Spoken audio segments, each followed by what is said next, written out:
Hello everyone, today I have volume 7 of Nanatsu Taizai, also known as the 7 Deadly Sins. On the front cover we have Meliodas and Hellbram. And in the back here we see another character that we won't meet until the end of this volume. And actually I won't talk too much about him right now. On the side we have Gila. On the back, just some artwork of the next town that the 7 Deadly Sins are going to visit.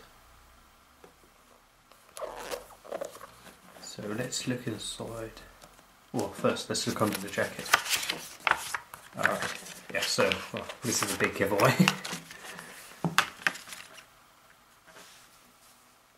So you probably can guess now who this armoured figure is. It's none other than Gotha. He's another member of the 7 Deadly Sins. His whereabouts are unknown, and towards the end of this issue we will see or meet Gotha. So yeah. Side is Gila, back is still the artwork.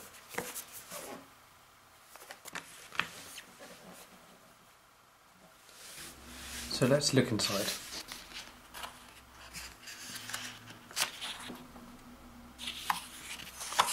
This volume, volume 7, contains chapters 47 to 54, and again like the previous volume, this does not contain a side story.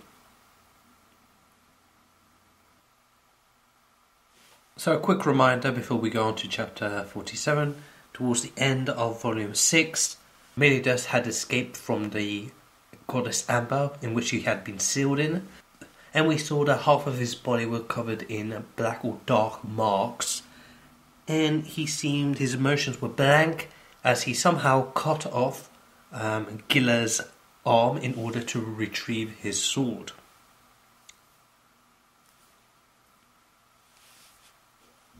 So let's see what happens now. Chapter 47.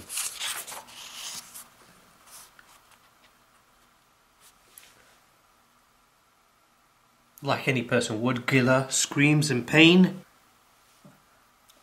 and Meliodas, after removing his sword from Gila's severed hand, uses it to strike Gila. As you see here.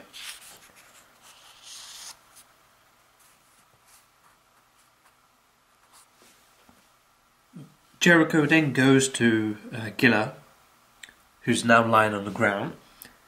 She attempts to heal her using some kind of pill or artifact.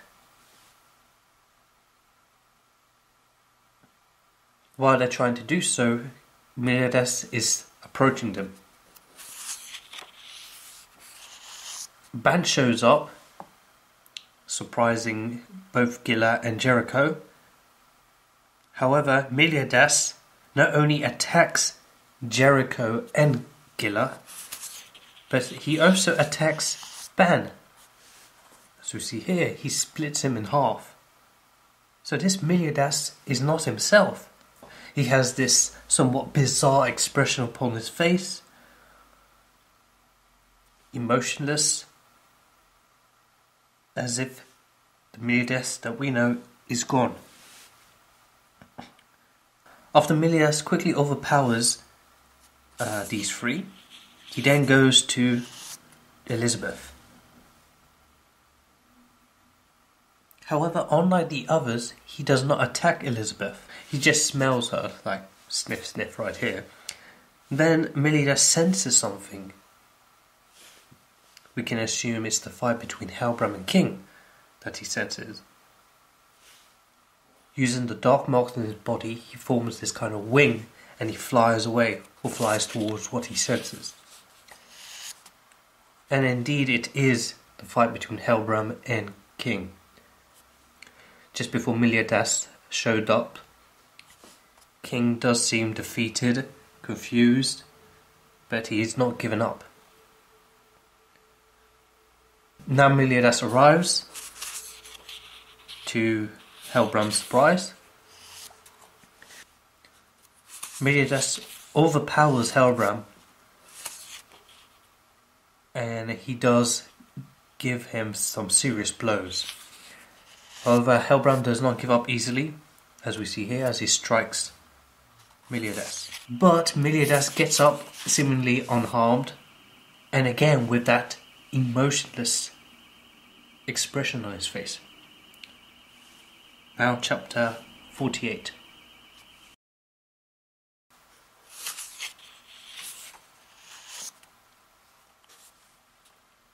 So despite having the power of about 20 holy knights through his ability, Helbram is overpowered, still overpowered by Meliodas.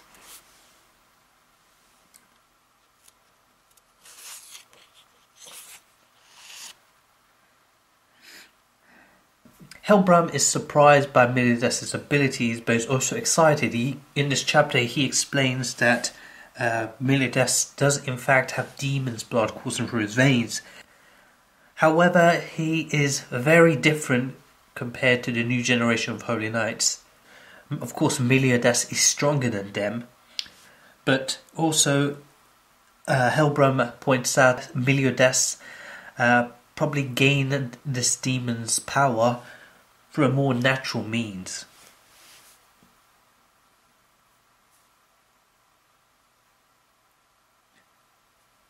And this does explain why Meliodas was trapped or sealed in the goddess amber. If you remember, the goddess amber can only seal beings of evil.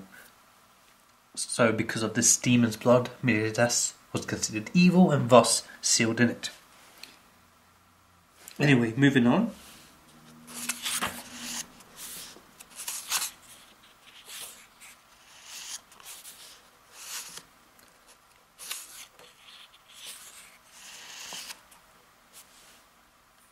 Now we're here back with Hauser and Marmos. So these two holy knights are arguing about what is right and what is wrong, and how Marmos almost got this innocent villager almost killed in his attack against Diane. If you remember, Marmos was attacking both of them. Well, his main objective was Diane, and the old man was collateral, really.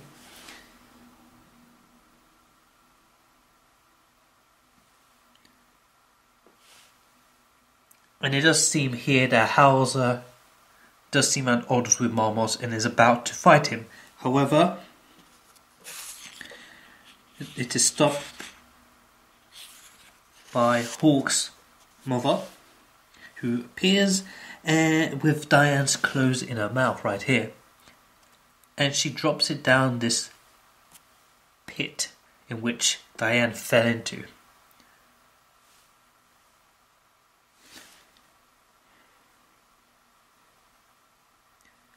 Now we go back to Meliodas and Helbram. The fight is still continuing. Meliodas is still more powerful than Helbram, but Helbram, using his power link, he is able to hold his own ground.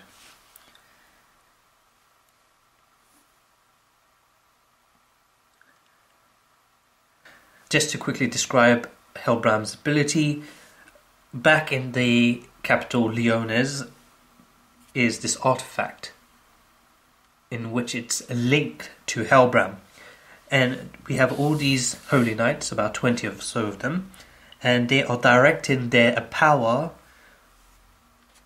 to this artifact, which is then transferred to Helbram.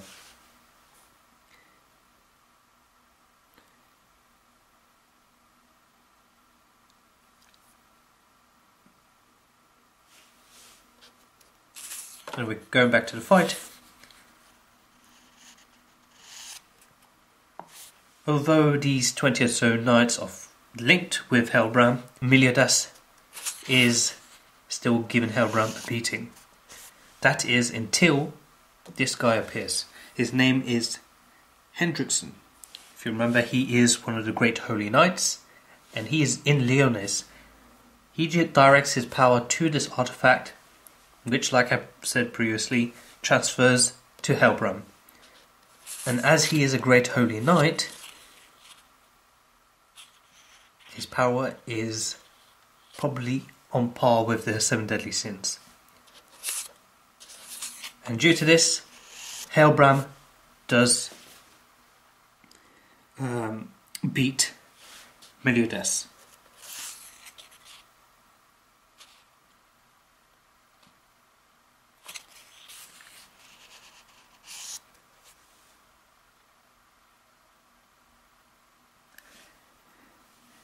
Now all hope seems lost. King's been defeated, Ban is being, chopped in half by Meliodas, so he's probably still recovering. Diane's in a pit. Everything seems hopeless. Even Meliodas, even though he was not himself, he still defeated a lot of the enemy. We go back to Marmos, and he's upset with Hawk's mom, and he even threatens to kill it. That is until Diane appears and crushes Marmos. So all hope is not really lost. Chapter 49.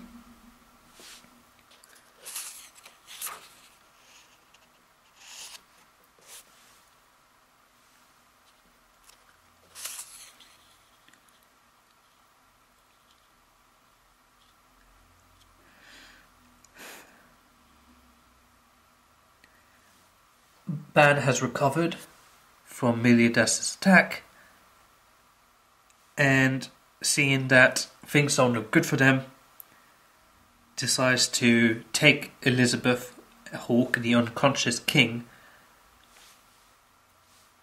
and save them.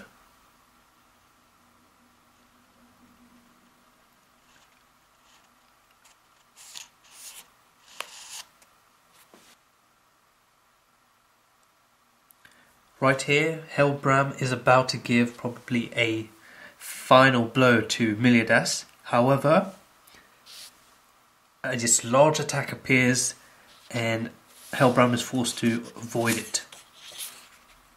And the attack is from none other than Diane. And she has her secret weapon, Gideon.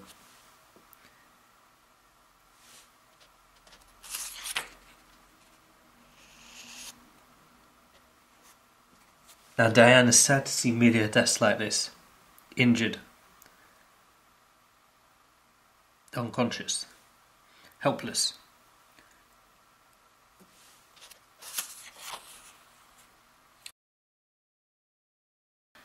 Diane grows furious and starts attacking Helbram. And using her sacred weapon, she defeats Helbram, but also destroys Baisel. As we see here.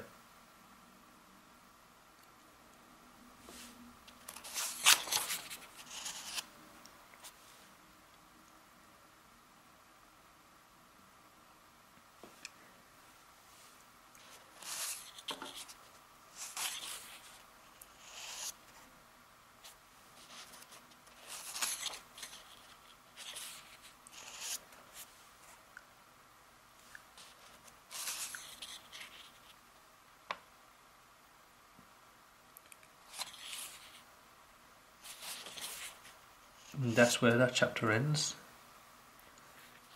With Meliodas waking up, Baisel has been completely destroyed.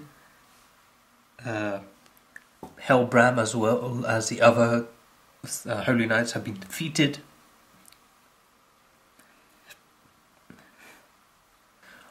All our heroes have seemed to have survived this attack. Chapter 50.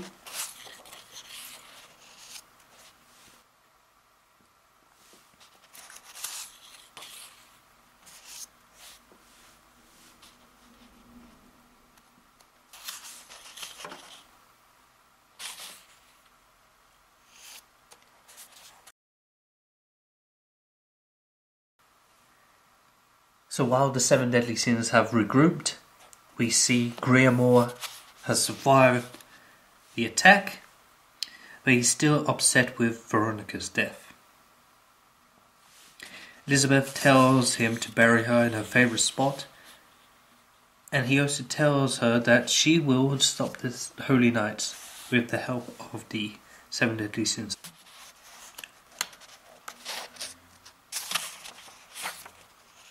Here we have this kind of flashback between House and Diane, some exchange of words after she defeated Marmos.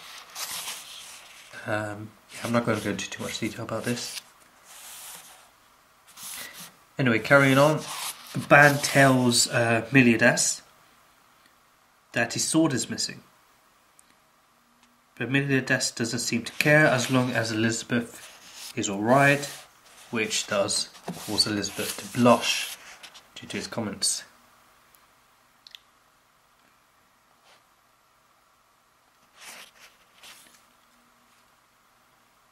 We go back to what's left of Baisel, and we see that Hellbrand has indeed survived. And we find out that the hilt of Meliodas' sword is part of a larger puzzle. And we will find out more about this further down the line, but at the moment it's something to keep a note of.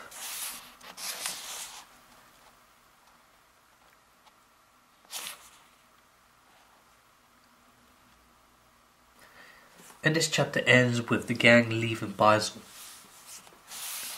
Now I'm going on to chapter 51.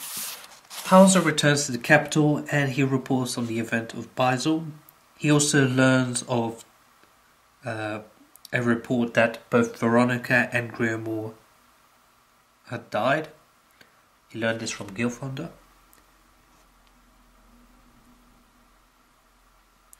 Gilfunder also mentions that Hendrickson's group has been increasing dramatically in size,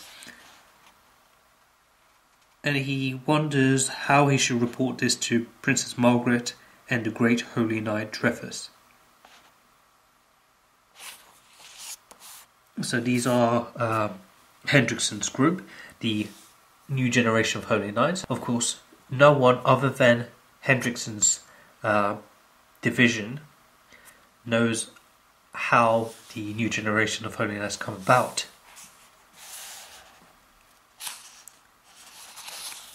And because of this increase in the new generation of Holy Knights, Hendrickson's power is growing within the capital, politically as well as a force. Now we go back to Meliodas and co. And they're just resting, healing up from the battle that just took place.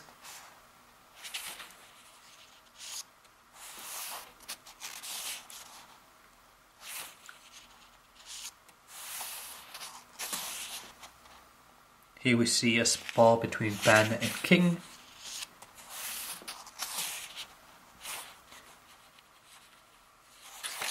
While they are sparring, King and Ban are discussing Meliodas' strange behaviour and the dark marks that appeared on his body. King eventually says that Meliodas' power at that time felt that of a demon's.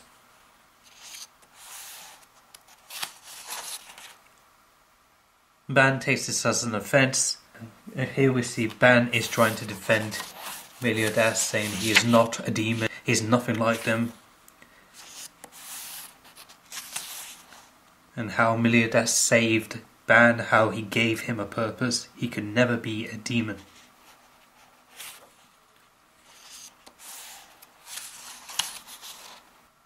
Right here we have Meliodas, and he's recovered.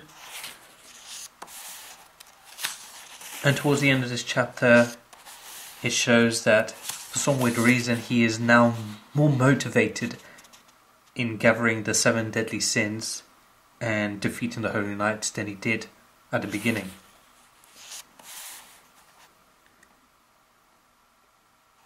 Chapter 52.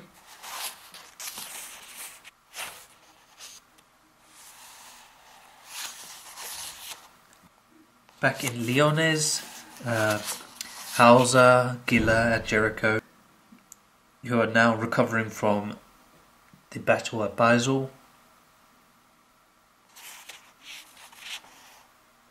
are informed of a armoured giant who was spotted at Ordan. Believing that this armoured knight is the Seven Deadly Sin Gotha, he orders a group of knights known as the Dawn Roar to mobilise, to find the giant armour and to defeat it.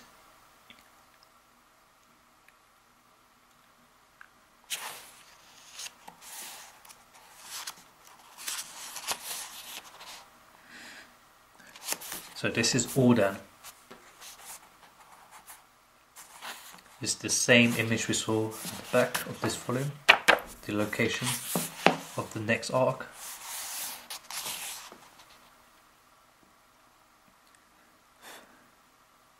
So yeah, at Ordan, there's this group of kids who call themselves the fake Seven Deadly Sins, and they actually roleplay the members of the Seven Deadly Sins. And these group of kids are led by this guy here, Pelio.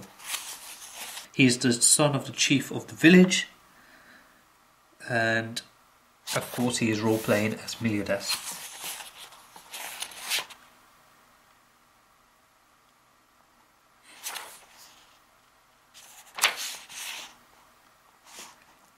Right here towards the bottom and the next page, we meet Pelio's old friend and caretaker.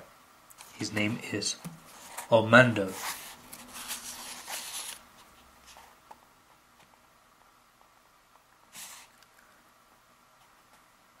So the kids are playing around and they eventually find themselves at the Bull Hat. And they meet the real Seven Deadly Sins.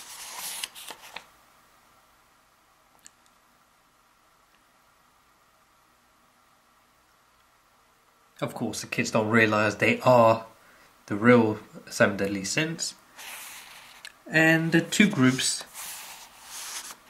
get along very well.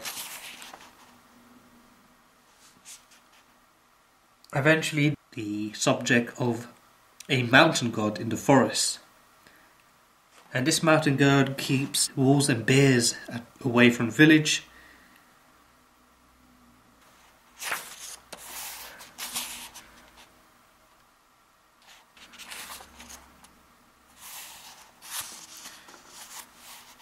Then a villager appears at the Bull Hut and he came to tell Pelio and the group not to go into the forest due to the holy knights being there.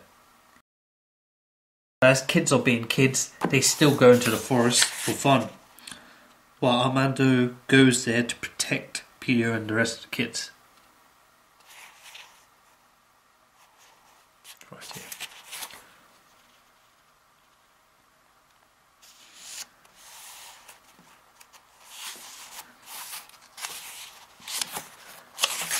Yeah. So the Seven Deadly Sins think that these kids won't be attacked by the Holy Knights. But then they hear a scream of an injured knight who informs the villagers of an armoured giant. And this armoured giant supposedly took out the knights with ease. Meliodas took it seriously, as he knows it's none other than Gutha, the sin of lust. Chapter 53.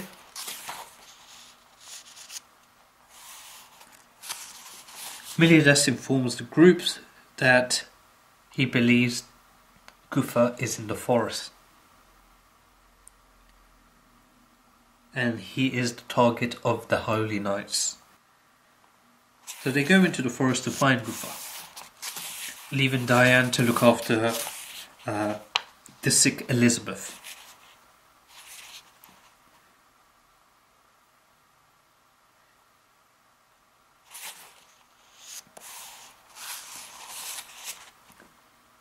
When the Seven Deadly Sins reached the location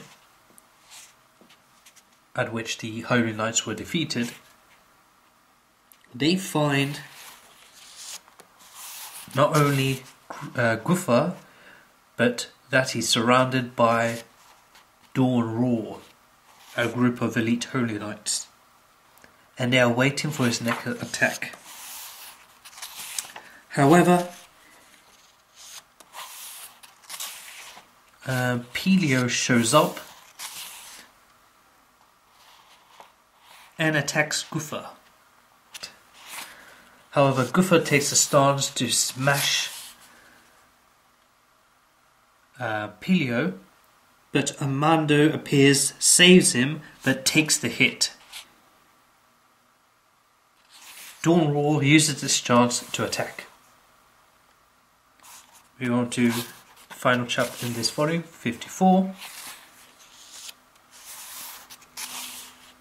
Armando's been crushed, Dawn Raw's on the attack, and the Seven Deadly Sins use this opportunity to save Gufa and Pelio.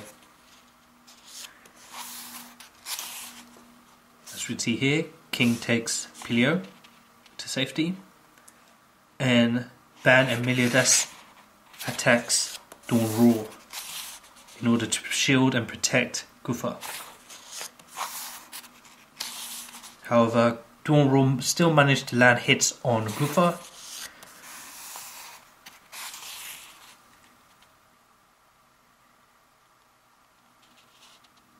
and just when they're about to finally kill Gufa with this attack,